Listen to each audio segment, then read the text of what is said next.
இலங்கை அரசியலில் இம்மாதம் முக்கியமானதொரு மாதமாக இருக்கின்றது. குறிப்பாக வரவு செலவு திட்டம் மீதான விவாதங்கள் இடம்பெற்றுக் கொண்டிருக்கின்றன. பல்வேறுபட்ட வரி சுமைகளோடு இவ்வாண்டுக்கான வரவு செலவு திட்டம் சமர்ப்பிக்கப்பட்டிருக்கின்றது. வருகின்ற வருடத்துக்கான வரவு செலவு திட்டத்தினை இவ்வாண்டிலே சமர்ப்பித்திருக்கின்றார்கள். அதே போன்று இலங்கை அரசியலிலே ஒரு குழப்பகரமான நிலைமை. மஹிந்த ராஜபக்ச தன்னுடைய கட்சியினை வேறு ஒருவரை தலைவராக கொண்டு உருவாக்கி இருக்கின்றார். வடக்கு கிழக்கில் அரசியலில் அசாதாரண சூழ்நிலைகள் நீடித்துக் கொண்டிருக்கின்றன. சர்வதேச அரசியலின் ஒழுங்குபடுத்தலில் சற்று தாமத போக்கு கடைபிடிக்கப்பட்டுக் கொண்டிருக்கின்றது. அமெரிக்க அரசியலினுடைய தீர்மானிக்கும் சக்தியாக வர இருக்கின்றவர் யார்? இது தொடர்பில் பல்வேறுபட்ட குழப்பகரமான கருத்துக்கள் தற்போது உலாவிக் கொண்டிருக்கின்றன. இந்த தேர்தலில் வெற்றி பெறுகின்ற வேட்பாளர் யாராக இருக்க போகின்றார்? இப்படிப்பட்ட பல்வேறுபட்ட வினாக்களுக்கு பதிலளிப்பதற்காக இன்றைய லங்காசின் அரசியல் களம் வட்டமேசையில் இலங்கையில் இருக்கக்கூடிய மூத்த அரசியல் ஆய்வாளரும் சட்டவாளருமான எம் நிலாம்டின் அவர்களை இணைத்திருக்கின்றோம். வணக்கம் ஐயா. வணக்கம் தமிழ். வணக்கம் நேர்களே.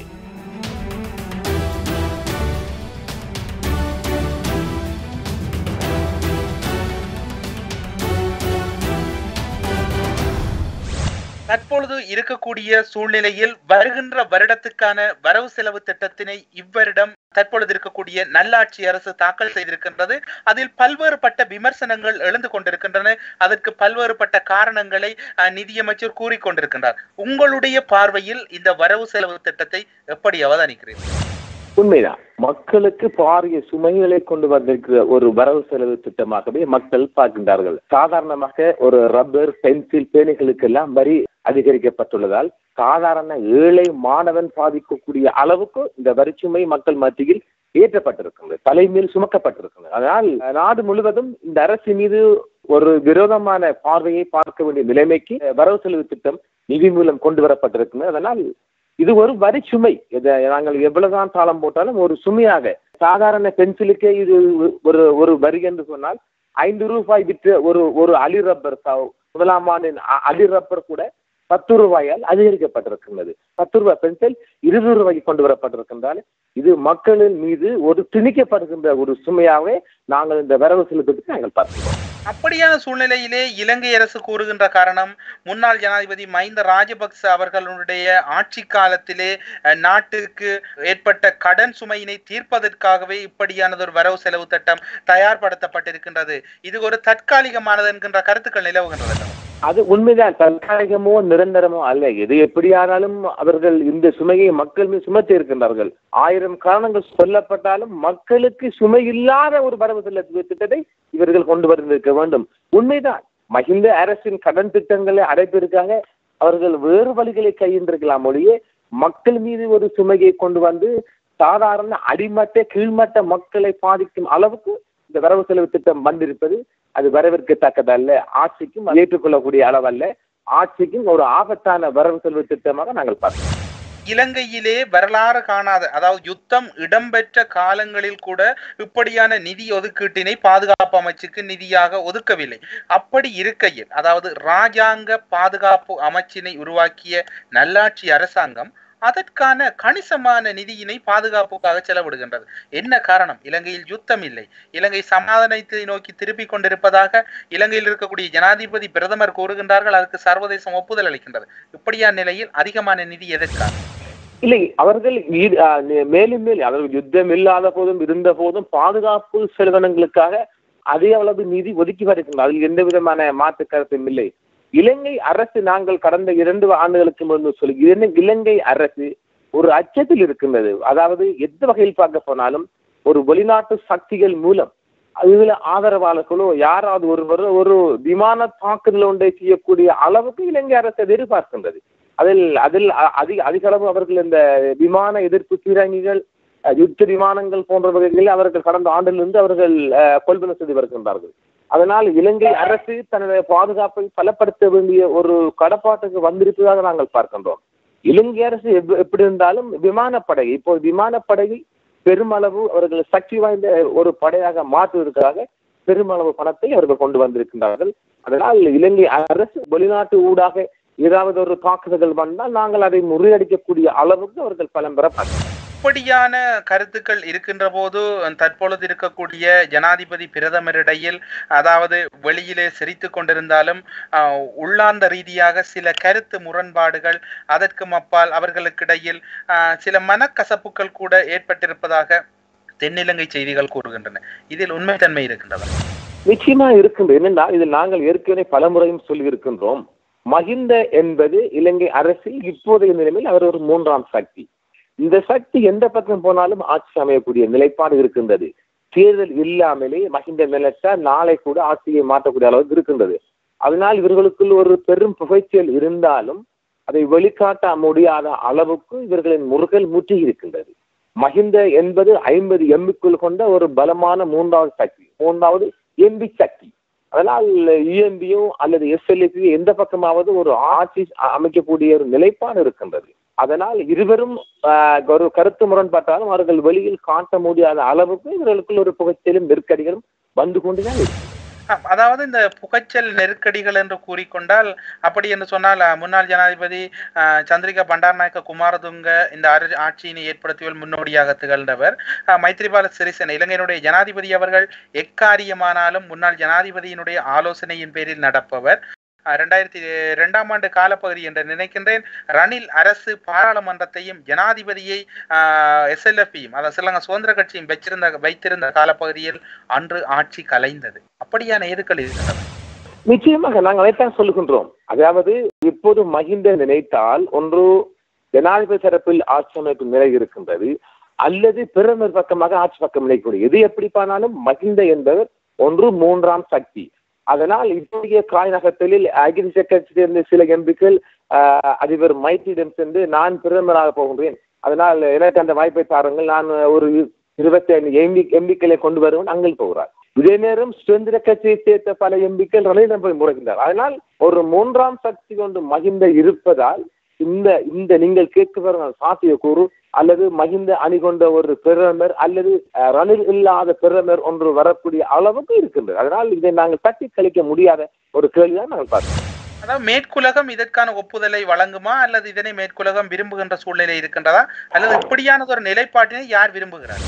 மேற்குலகம் பார்க்கப்போ அந்த ரணிலும் பார்க்க நாங்கள் பல முறையும் அரச்சமாவை மீண்டும் மீண்டும் அரைத்துக் கொண்டிருக்கின்றோம்.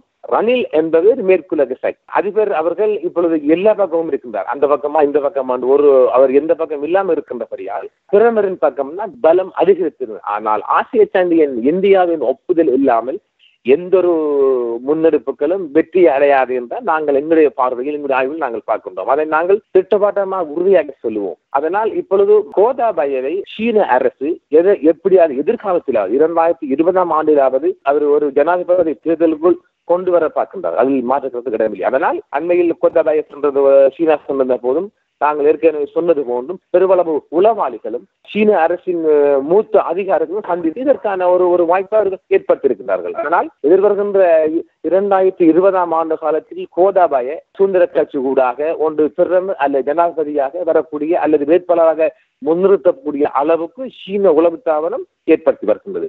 அதனால் மேற்குலகமோ அல்லது ஆசிய நாடுகளோ எதுவாக இருந்தாலும் இந்தியாவின் ஒப்புதல் என்று இந்தியாவில் ஒரு ஆதரவு என்று எந்த ஒரு ஆட்சியும் அமையக்கூடிய நிலைப்பாடு இல்லை என்பதை நாங்கள் உறுதியாக்கிறோம். இப்படியான நீங்கள் கருத்துக்கள் கூறினாலும் சீனாவுக்கான 50% ஒரு பகுதியினுடைய நிலப்பரப்பினை தருவதாக இலங்கையினுடைய பிரதமர் ரணில் விக்ரமசிங்கே அவர்கள் ஒப்புதல் அளித்திருக்கின்றார். சீனா இலங்கையினுடைய சக்தியை தீர்மானிக்க வேண்டும், முன்னாள் ஜனாதிபதி மஹிந்த ராஜபக்ச சீனாவிடம் இலங்கையை கொடுத்து விடுவார் என்று ஆட்சியை மாற்றியது இந்தியா. ஆனால் இன்று இருக்கக்கூடிய ஆட்சியோ சீனாவிடம் முழுமையாக தழுவி இருக்கின்றது.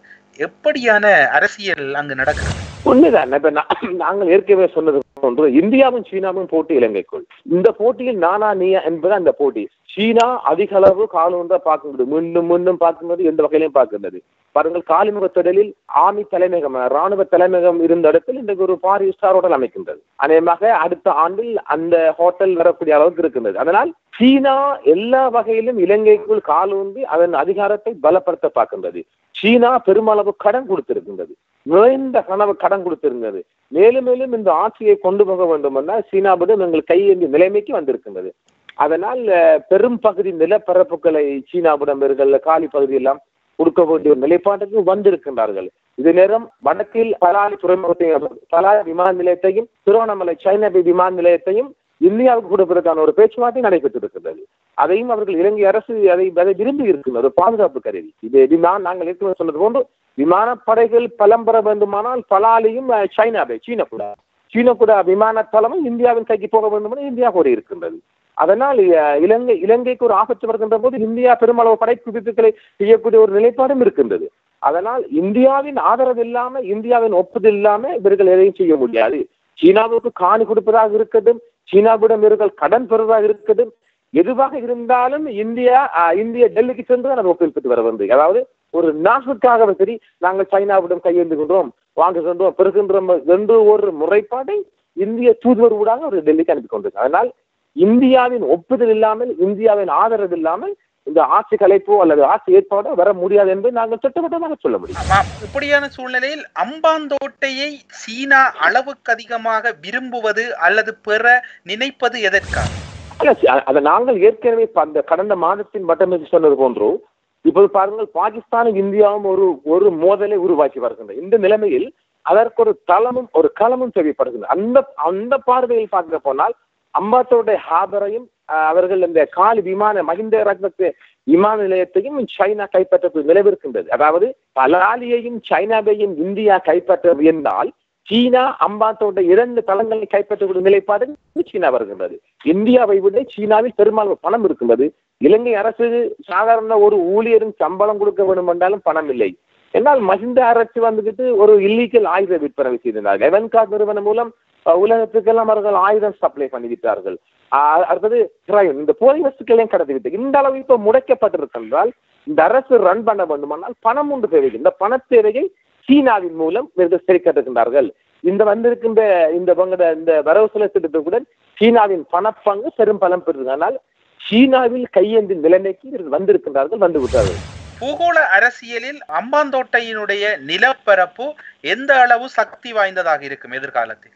இல்லை, எதிர்கால சக்தி என்பதை விட, அதாவது இலங்கைக்குள் தரை வழியாக என்பதில் ஒரு அந்நிய படைகள்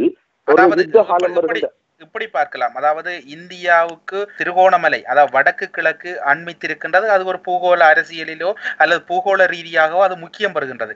அம்பாந்தோட்டை தொடர்பு என்பது சீனாவுக்கு எப்படி முதன்மைப்படும்? இல்லை, அதாவது கடல் வளம் என்பது இந்தியாவும் இலங்கையும் அண்டை நாடு என்பதால்தான் இவங்களுக்கு இது ஒரு அண்மித்த பலமாக இருக்கின்றது. அதாவது தூத்துக்குடி ஊடாக கொழும்பை வந்தடைய முடியும், பாக்கிர்மேனை ஊடாக காங்கிரஸ் முறை வந்தடைய முடியும், திருகோணமலை வந்தடைய முடியும். சர்வதேச ரீதியாக இலங்கை என்பது ஒரு கேந்திர ஸ்தானம், அதை நீங்கள் மறக்கக்கூடாது. இந்த கேந்திர ஸ்தானத்திலிருந்து எந்த பக்கம் திருப்பினாலும் இலங்கை அடைய முடியும். ஆக ஒரு பூகோள வடிவத்தில் இலங்கை துறைமுகங்கள் என்பது ஒரு கேந்திர ஸ்தானம். அது திருவண்ணாமலையாக இருக்கட்டும், அது கொழும்பாக இருக்கட்டும், காலியாக இருக்கட்டும், எதுவாக இருந்தாலும் அது ஒரு கேந்திர ஸ்தானம். ஆனால் இலங்கைக்கு அந்நிய நாடு, பக்கத்து ஊர். அதனால் இவங்களுக்கு ஒரு சுலபமான வழியை வந்தடையும். சர்வதேச எல்லை ஊடாக வருகின்ற போது இலங்கைக்குள் ஊடறுத்து வருவது சுலபமான காரியம். அதனால் ஒரு கேந்திர ஸ்தானத்துக்குள் அமெரிக்காவோ சைனாவோ எந்த வல்லரசோ மிகவும் சுலபமாக சர்வதேச இன்டர்நேஷனல் மாடலிருந்து இலங்கைக்குள் வரக்கூடிய அளவுக்கு அது அமைந்திருக்கிறது. அது இலங்கை அம்பாந்தோட்டை என்றால் இலங்கையில் இருக்கின்ற துறைமுகங்கள் மிகவும் சர்வதேச எல்லையிலிருந்து மிகவும் கிட்டல், ஒரு சிறிய தீவு. அதனால் மிகவும் சுலபமான கிட்டடைவில் இருப்பதால் அது மிகவும் முக்கியத்துவம் ஒரு முக்கியமான களமாக பார்க்கப்படுகிறது. அமெரிக்க நாட்டினுடைய அரசியல் வரலாற்றிலே என்றும் இல்லாத அளவுக்கு கருத்து பரிமாற்றல்களும் எதிர்பார்ப்புகளும் அதிகரித்திருக்கின்றது. அந்த வகையில் 2 வேட்பாளர்கள் களமிறங்கி இருக்கக்கூடிய சூழ்நிலையில் வெற்றி வாய்ப்பு யாருக்கு என்பது தொடர்பில் இறுதி கட்டங்களில் ஒரு குழப்பமான நிலை அமெரிக்க தேசத்தில் ஏற்பட்டிருக்கின்றது. உங்களுடைய பார்வையில் ஒரு பெண் வேட்பாளர், அவர் முன்னாள் ஜனாதிபதியை தழுவி இருக்கக்கூடியவர், ராஜாங்க செயலராக இருந்தவர், அதே போன்ற டீம் அதற்கு எதிர் வேட்பாளராக இருக்கக்கூடியவர் கூட ஒரு தொழில் ரீதியாக முதன்மையானவர். இவர்கள் இருவருக்கும் இடையிலான போட்டிகள் தேர்தலினுடைய தன்மை எப்படி? உண்மையிலே கிளாரின் அவர்கள் வரக்கூடிய வாய்ப்பு உலகம் முழுவதும் பெரிதாக பார்க்கப்படுகின்றது. கிறிஸ்துவர்கள் தவிர்ந்த ஏனைய மக்கள் மீது ஒரு விரோத சக்தி ரோம். அதனால் எம்முடைய ஆசையும் கனவும் என்பதுக்கு அப்பால் இந்த கிளாரின் அவர்கள் வரக்கூடிய பெருமளவு வாய்ப்பு இருக்கின்றது. அவர் அண்மையில் ஒரு பேட்டி தெரிவித்திருந்தால், அவர் ஜனாதிபதி தெரிவு செய்யப்பட்டால் இலங்கையின் நல்லுறவு பாதிக்கப்படாது தொடரும். அதனால் இலங்கைக்கு ஒரு கிலாரி அவர்களை ஒரு வாய்ப்பாக பார்க்கப்படுகின்றது. அவர் உலகம் முழுவதும் பெரிதாக வரவேற்க வேண்டால் அவர் ஏற்கனவே அரசியல் அனுபவமிக்கவர். ஒரு ஜனாதிபதியின் பாரியார் என்பதற்கு அப்பால் ஒரு ஸ்டேட் செக்ரட்டரியா இருந்து உலகம் முழுவதும் சுற்றியவர். அதனால் அவருக்கான வாய்ப்பு அதிகமாக பார்க்கப்படுகின்றது. கிலாரி அவர்களை இலங்கை அரசும் பெரும்பாலும் நம்புகின்றது எங்கள் ஆய்வுக்கு அப்பால். அதனால் மிக விரைவில் அதற்கான தீர்ப்பு கிடைக்கும் நினைக்கிறோம். கிலாரி அவர்கள் வரக்கூடிய பெரும்பாலான வாய்ப்பு இருப்பதாகவே நாங்கள் எங்களுடைய பார்வையில் பார்க்கிறோம். அந்த வெற்றி தோல்விக்கு அப்பாலே, அதாவது கிலாரி கிளின்டன் முன்னாள் ஜனாதிபதி அவர்கள் சுனாமி நிதியத்துக்கு கூட சர்வதேச விவகாரங்களுக்காக நியமிக்கப்பட்டிருந்தவர்.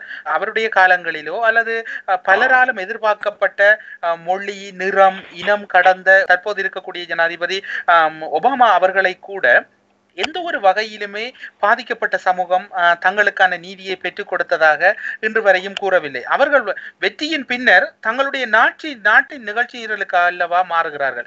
இப்படியான சூழ்நிலையில் கிலாரி கிளின்டன் மீது எதிர்பார்ப்பை வைப்பது நியாயம். நாங்கள் என்னன்னா அங்க புலம்பெயர்ந்து வாழ் தமிழர்கள் பெருமளவு நம்புகின்றார்கள். ஒபாமா அவர்கள் அவரும் ஒரு மைனாரிட்டி என்பதால் ஒரு மைனாரிட்டி மக்கள் மீது வைக்கப்படுகின்ற பார்வையை வேறு விதமாகத்தான் பார்ப்பார்கள். அதனால் கிலாரி அவர்கள் ஒரு வெள்ளையர், அந்த நாட்டில் பிறந்து வளர்ந்தவர், இவருக்கு குவாலிபிகேஷன் அதிகமாக இருக்கின்றதால் நாங்கள் பெருமளவு அவர் ஏதாவது ஒரு தீர்வு தருவார் என்று பெருமளவு மக்கள் பார்க்கின்றார்கள். ஏனென்றால் அவர் மிகவும் தமிழரசு கட்சிக்குள்ள அவர் மிகவும் நெருக்கம் கொண்டவர். அங்கிருந்து புலம்பெயர்ந்து வாழ்கின்ற தமிழ் சக்தியோடு நெருக்கமாக இருக்கின்றார். அதனால் இதை நாங்கள் கிலாரி கிளின்டன் அவர்கள் வருகை எங்களுக்கு ஒரு பலமாக பார்க்கின்றோம். நல்லது நடக்கும் என்றும் பார்க்கின்றோம், நம்புவோம்.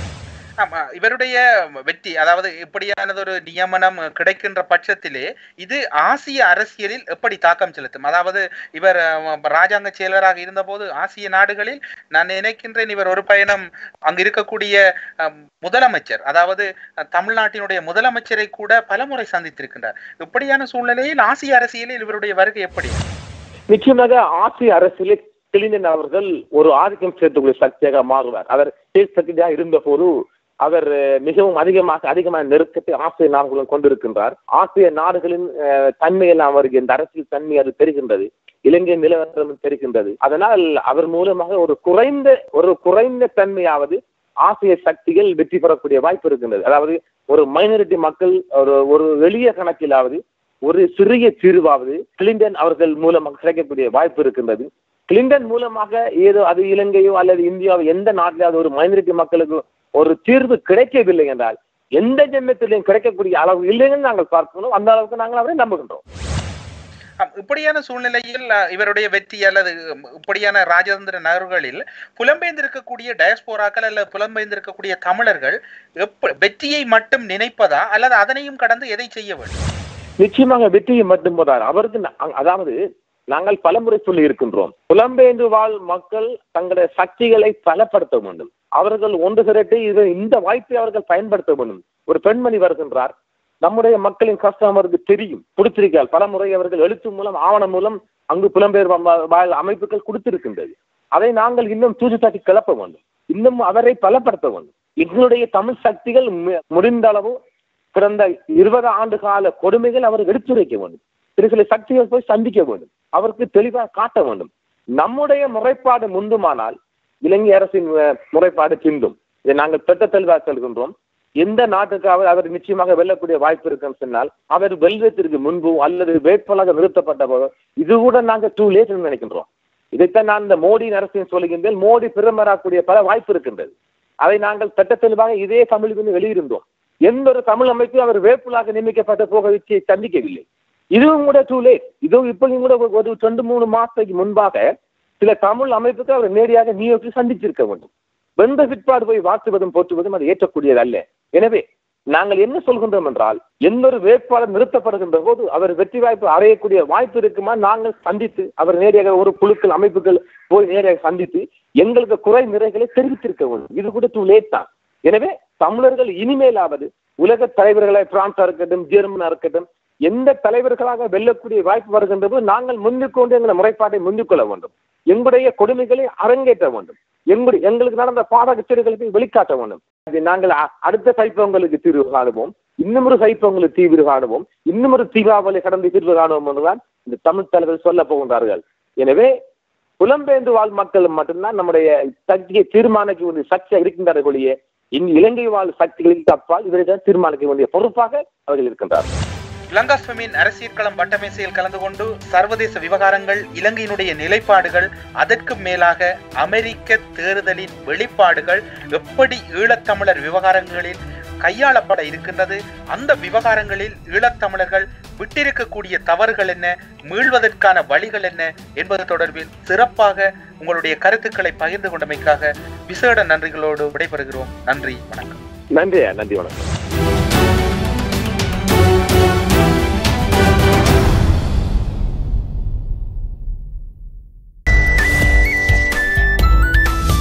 லங்காஸ்ரீ, உலகத் தமிழர்களின் இதய துடிப்பு.